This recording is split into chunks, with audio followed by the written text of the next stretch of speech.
of you know Jack Small, and he therefore doesn't need an introduction for you that know him well. However, for those that might not know him, let me just go ahead and mention a few things about Jack and his years with Baba.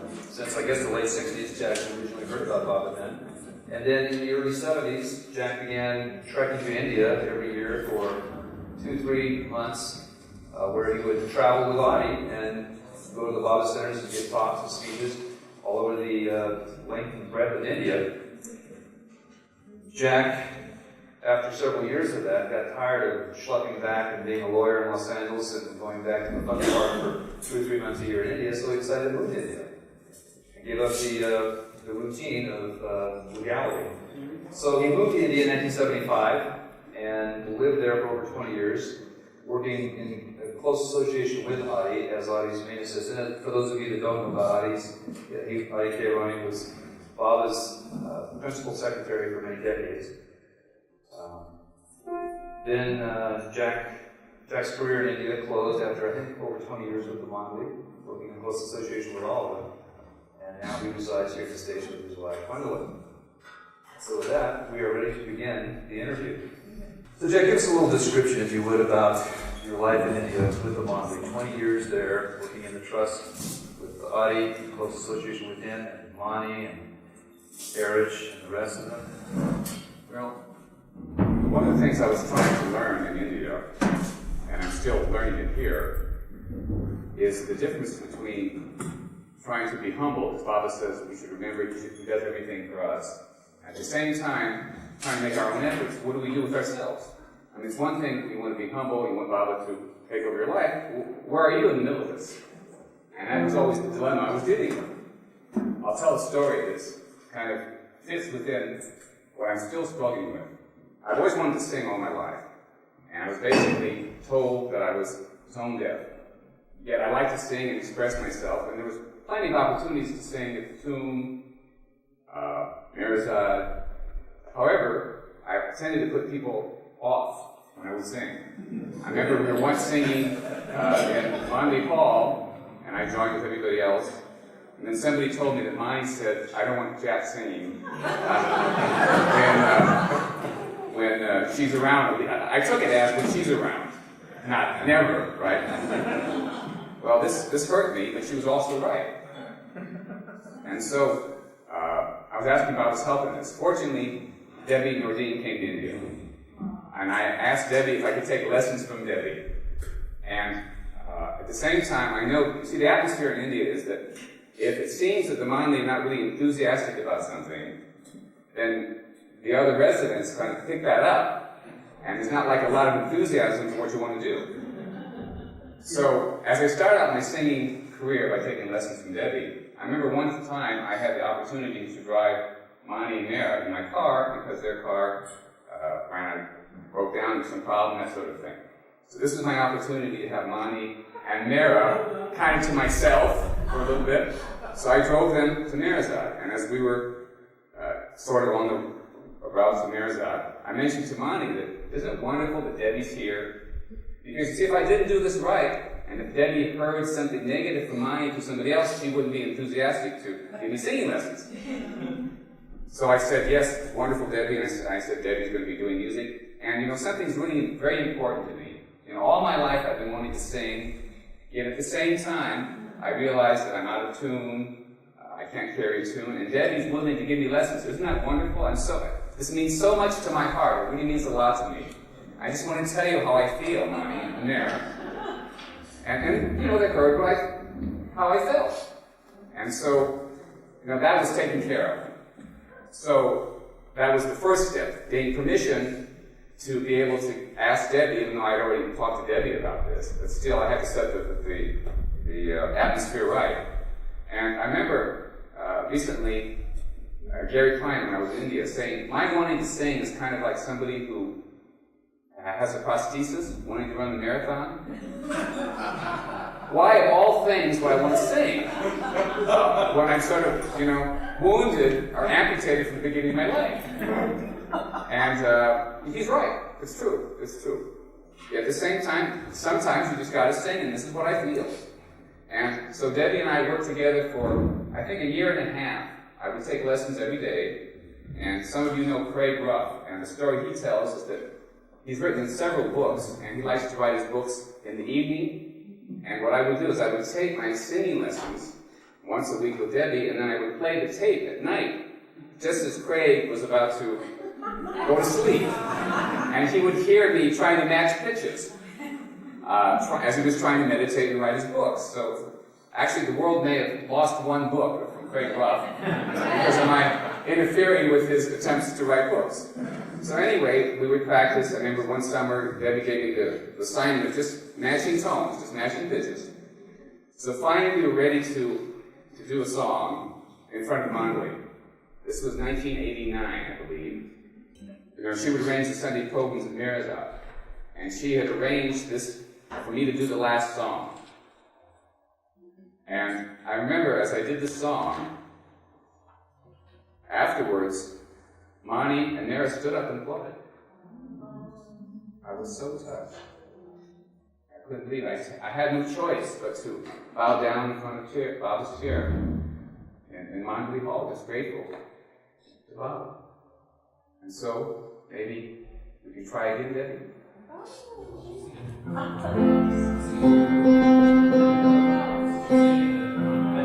Mine eyes have seen the glory of the coming of the Lord. He is trampling out the vintage reverence to wrap the shore. He is just the faithful binding of his parables with sword.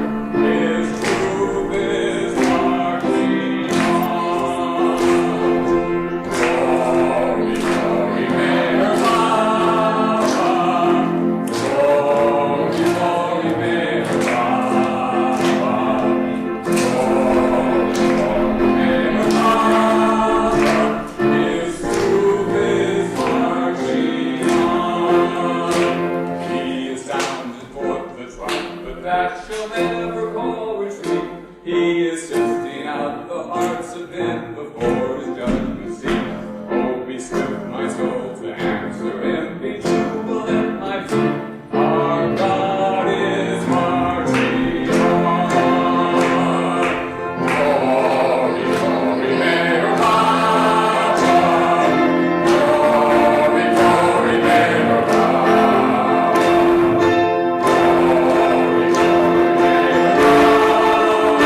His truth is marching on. In the beauty of the stable, Christ was born across the sea, with the glory in his presence that transfigures you and me. As he died to make men holy, let us live to make men free, while God is marching on.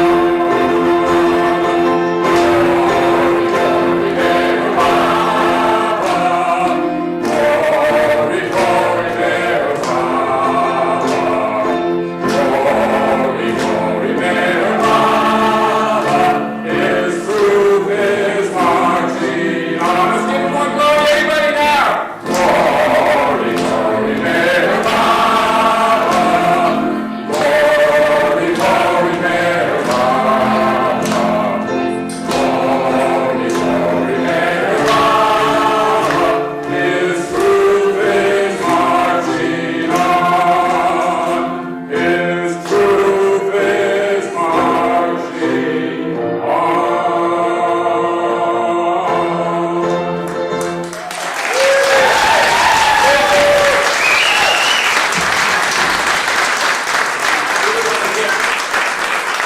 I do want to give the credits to Debbie, and any blame I'll take to myself.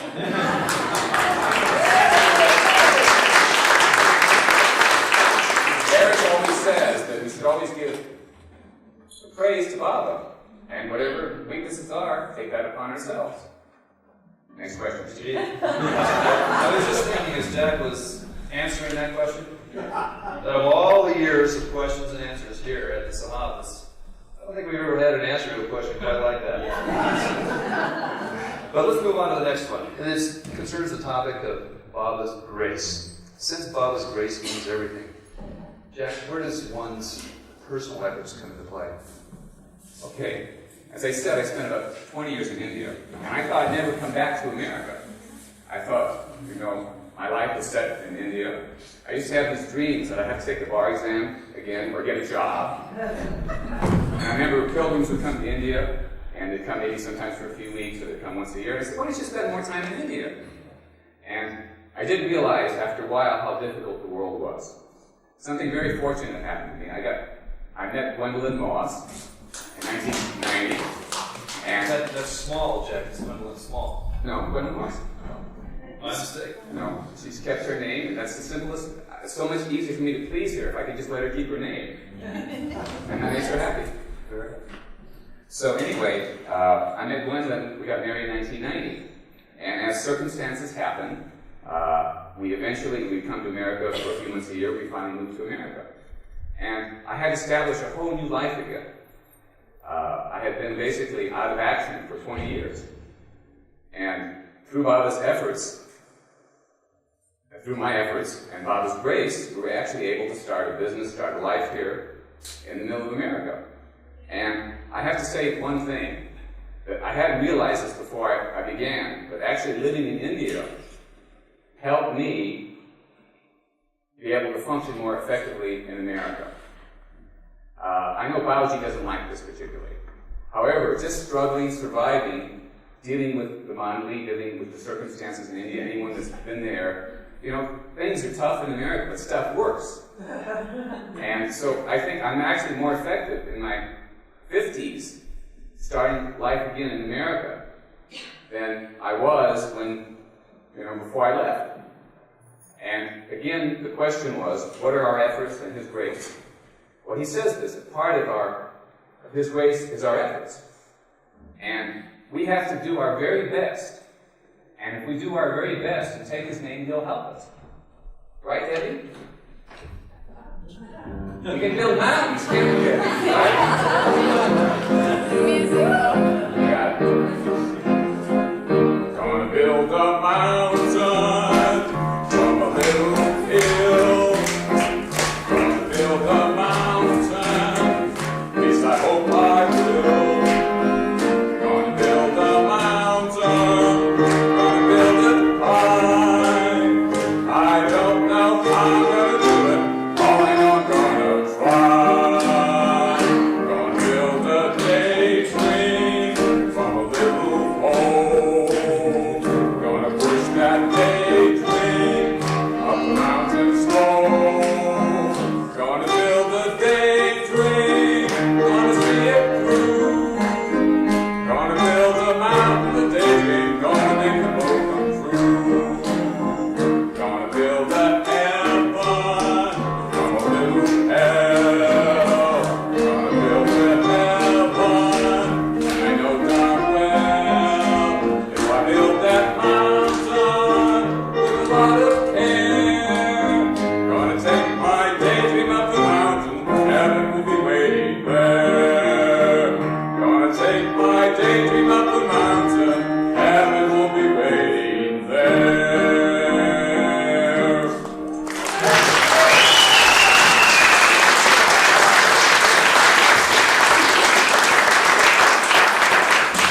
Jack, there's something that I think all followers of Baba, as well as all spiritual aspects indeed, on any path, eventually have to struggle with, and that is the balance of the head and the heart. Can you expand on that point for us a little bit?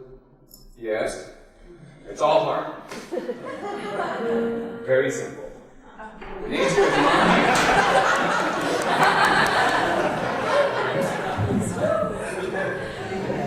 No matter what you do, no matter what your efforts are, there's going to be disappointments.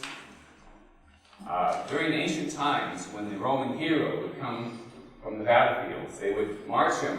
They would have a chariot around the forum, and there would be a slave holding a laurel wreath over his head, whispering that everything is passing.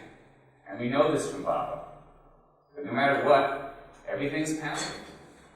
So how do we deal with the ups and downs and discouragements? You can only do it through the heart. Right, Eddie?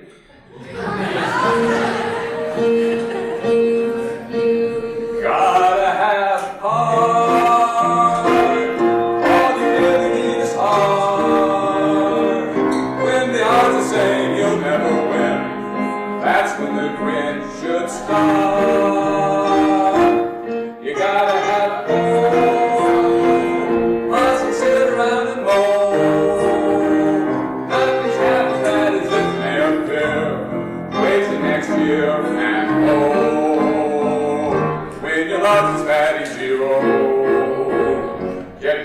been about before. Mister, you can be a hero. You can open any door, there's nothing to it but to do it. You gotta have heart. Rise and rise and rise and heart. It's fine to be the king of sports, but keep that on course all the time. First you gotta have heart. First you gotta have heart.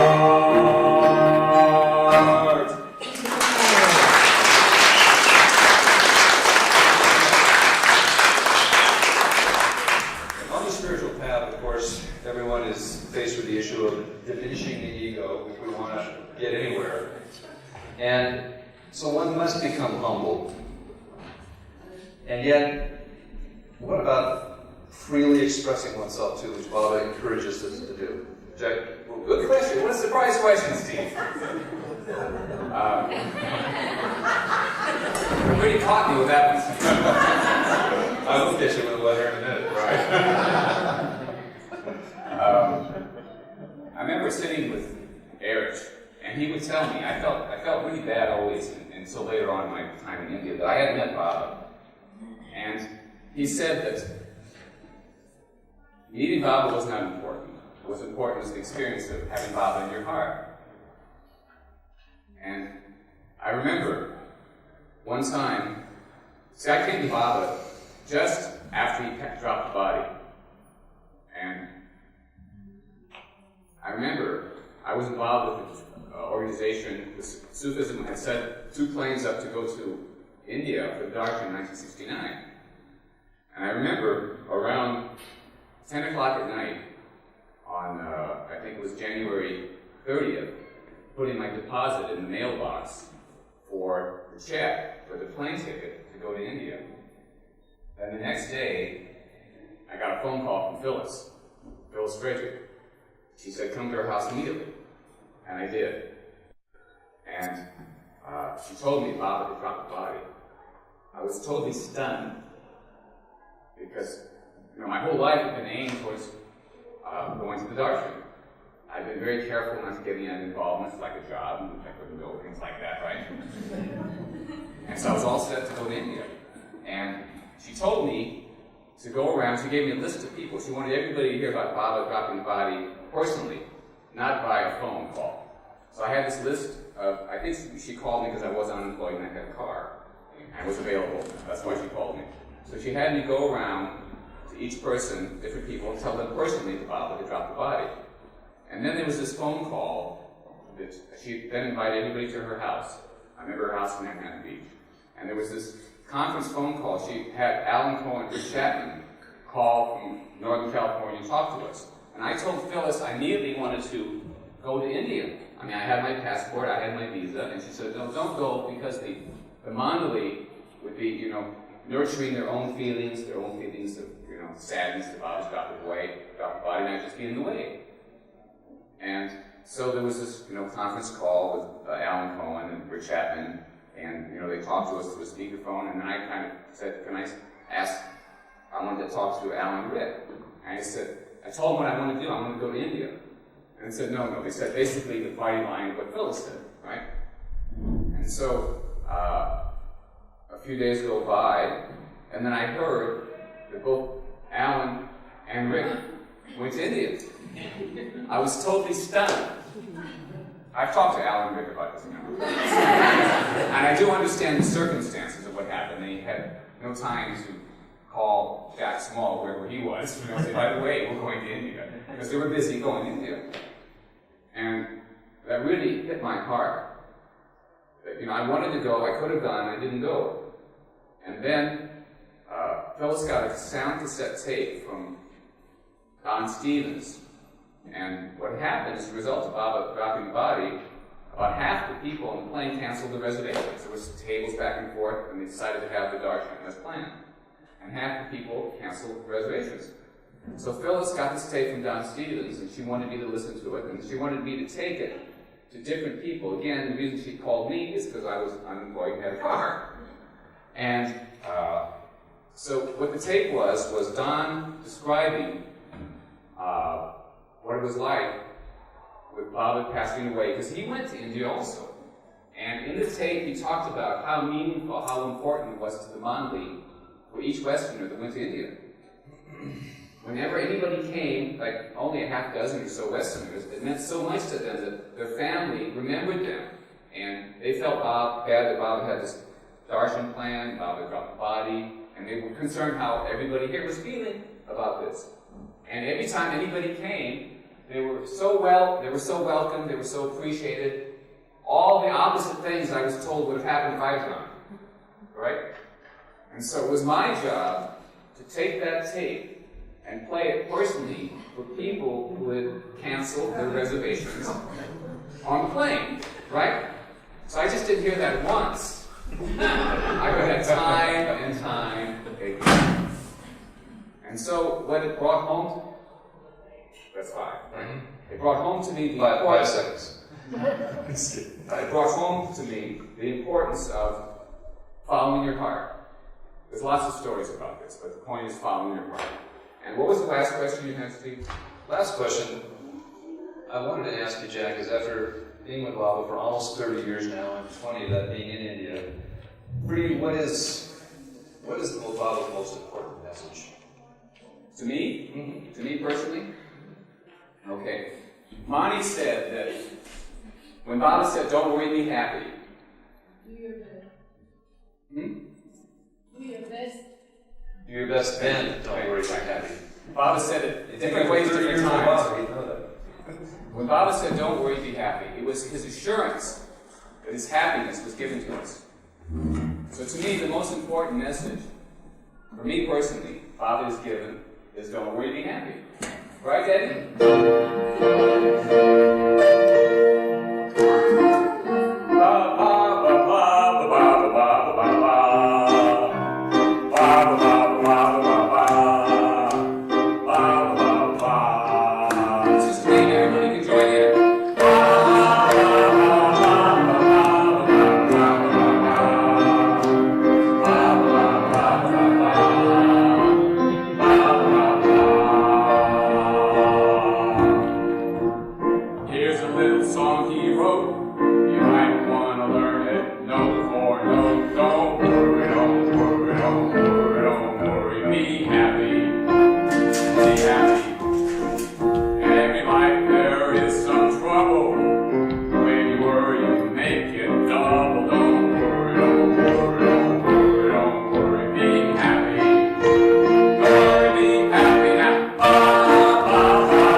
song he wrote. I hope you've learned it note for note. Don't worry, don't worry, don't worry, don't worry. Be happy, be happy. Enemy life expects some trouble, but when you worry, you make it dull. Don't